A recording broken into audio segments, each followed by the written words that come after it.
প্রিয় দেশবাসী, আসসালামু আলাইকুম। এখানে জামাতের আমির ছিলেন, আমাদের বিএনপির শীর্ষস্থানীয় নেতৃবৃন্দ এখানে ছিলেন, জাতীয় পার্টির নেতৃস্থানীয় নেতৃবৃন্দ এখানে ছিলেন, এবং সুশীল সমাজ এবং এখানে ডক্টর আসিফ নজরুল উনি নিজেও ছিলেন এখানে, এবং উনি আমার সামনেই উনি সমস্ত ছাত্রদেরকে একটা সুন্দর বার্তাও দিয়েছেন, এবং আমি আশা করি যে ছাত্ররা সেই বার্তা শুনে ওনার কথা, ওনাকে সবাই শ্রদ্ধা করে, ছাত্ররা শ্রদ্ধা করে, ওনার এই বার্তা শুনে তারা এই পরিস্থিতি নিয়ন্ত্রণে নিয়ে চলে আসবে এবং আমরা একটা সুন্দর একটা পরিস্থিতির দিকে আমরা এগিয়ে যাব ইনশাআল্লাহ। এখানে আওয়ামী লীগের কেউ ছিল না, আওয়ামী লীগের কেউ ছিল না। হ্যাঁ, আজকে বিকজ আমাদের এই সময় নাই, এটা একটা বিশেষ একটা পরিস্থিতি, আমরা আজকেই যে এই পরিস্থিতি এটা একটা আমরা একটা নিয়ন্ত্রণ নিয়ে আসবো।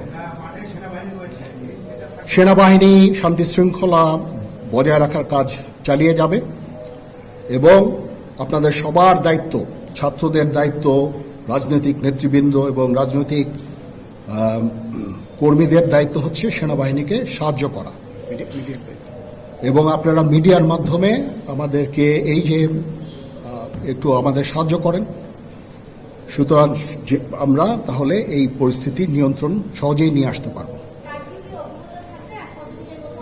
না, যদি জিনিসটা শান্ত হয়ে যায় তাহলে আর কারফিউর কোনো প্রয়োজন নাই, কোনো জরুরি অবস্থার প্রয়োজন নাই, কোনো কারফিউর প্রয়োজন নাই, কোনো গোলাগুলির প্রয়োজন নাই। আমি আদেশ দিয়ে দিয়েছি সেনাবাহিনী কোনো গোলাগুলি করবে না, পুলিশ কোনো গোলাগুলি করবে না। আমি আশা করছি যে আমার এই বক্তব্যের পরে পরিস্থিতি উন্নতি হবে, আমরা একটা সুন্দর পরিবেশের দিকে যাচ্ছি।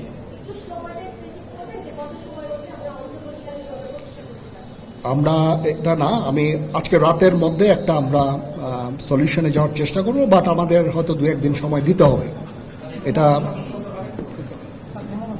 আমরা এখনো এটা টু আর্লি, আমরা যাচ্ছি যে আমরা কথা বলবো মহামান্য রাষ্ট্রপতির সাথে, আমরা একটা সুন্দর সলিউশনে আমরা পৌঁছাবো।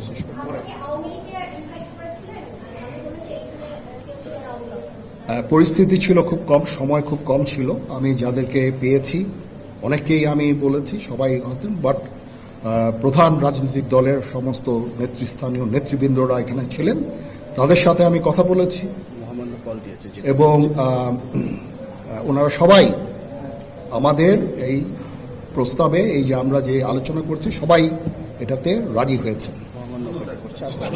এখানে মুমিনুল হক সাহেব ছিলেন, এখানে জামাতের আমির ছিলেন, জুনায়েদ সাকি উনি ছিলেন, তারপরে ডক্টর আসিফ নজরুল ছিলেন। আমরা সবাই মিলে এবং সবাই আমরা এটাতে একমত পোষণ করেছি।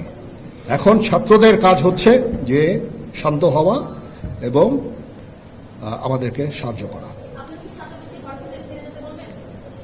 আমি তো বলছি এতক্ষণ আমার এই বক্তব্যের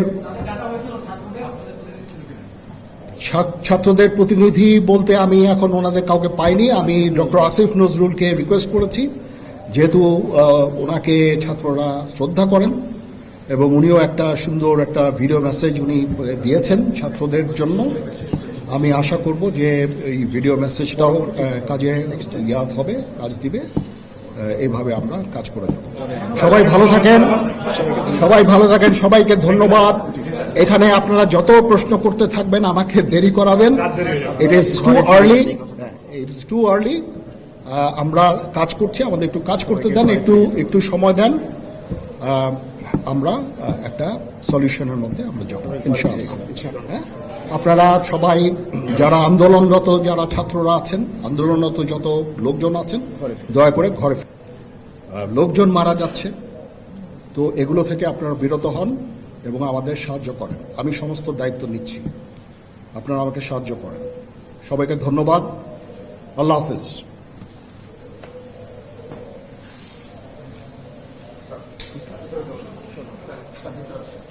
আপনারা কি কোনো প্রশ্ন করতে চান? Any queries? এখনো এটা না, এটা খুব আর্লি স্টেজ। আমরা যাব মহামান্য রাষ্ট্রপতির সাথে যে আলাপ আলোচনার মাধ্যমে এটা আমরা করব। আজকে আপনারা জানেন যে দেশে একটা ক্রান্তিকাল চলছে। আমি সমস্ত রাজনৈতিক দলের নেতৃবৃন্দকে এখানে আমন্ত্রণ করেছিলাম, ওনারা এখানে এসেছেন। আমরা একটা সুন্দর আলোচনা করেছি। সেখানে আমরা সিদ্ধান্ত নিয়েছি যে একটা ইন্টারিম গভর্নমেন্ট আমরা ফর্ম করব এবং ইন্টারিম গভর্নমেন্টের মাধ্যমে এদেশের সমস্ত কার্যকলাপ চলবে। আমরা এখন মহামান্য রাষ্ট্রপতির কাছে যাব যে এই ইন্টারিম গভর্নমেন্ট ফর্মের ব্যাপারে ওনার সাথে আলাপ আলোচনা করে আমরা একটা ইন্টারিম গভর্নমেন্ট ফর্ম করে দেশ পরিচালনা করব। আমি আপনাদের কথা দিচ্ছি, সমস্ত হত্যা, সমস্ত অন্যায়ের বিচার আমরা করব।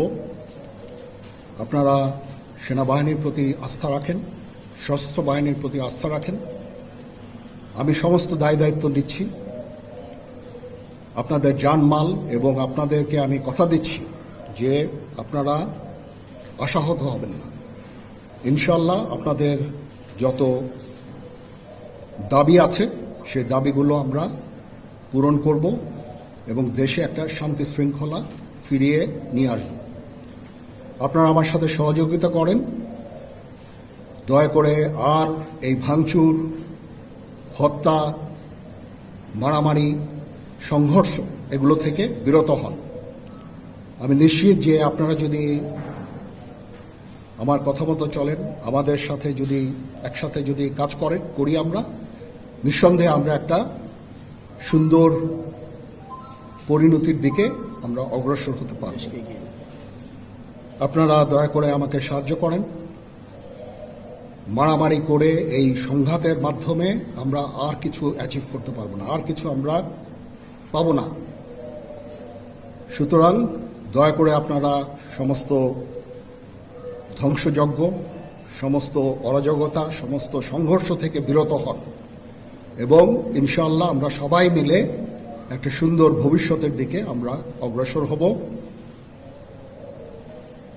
প্রতিটা হত্যার বিচার করা হবে, প্রতিটা অন্যায়ের বিচার হবে। আমরা আজকে সুন্দরভাবে কথা বলেছি। সমস্ত দলের প্রধান দলের নেতারা এখানে উপস্থিত ছিলেন। আমি ওনাদের ইনভাইট করেছিলাম এখানে। ওনারা ভেরি নাইস অফ দেম যে ওনারা এসেছেন, অ্যান্ড আমরা একটা সুন্দর আলোচনা করেছি এবং এই আলোচনাটা ফলপ্রসূ হবে বলে আমি মনে করছি এবং আমরা একটা সুন্দর একটা ইন্টারিম গভর্নমেন্ট ফর্ম করে আমরা দেশ পরিচালনা করব। মাননীয় প্রধানমন্ত্রী পদত্যাগ করেছেন এবং এখন একটা ইন্টারিম গভর্নমেন্ট ফর্ম করে আমরা আমাদের কার্যক্রম পরিচালনা করব। আপনারা একটু ধৈর্য ধরেন, আমাদেরকে কিছু সময় দেন। ইনশাআল্লাহ আমরা সবাই মিলে সমস্ত সমস্যার সমাধান করতে সক্ষম হব। আপনারা আর এই সংঘাতের পথে যাবেন না এবং শান্তি শৃঙ্খলার পথে ফেরত চলে আসেন। আমাদের দেশের অনেক ক্ষতি হচ্ছে, অর্থ সম্পদের ক্ষতি হচ্ছে, জানের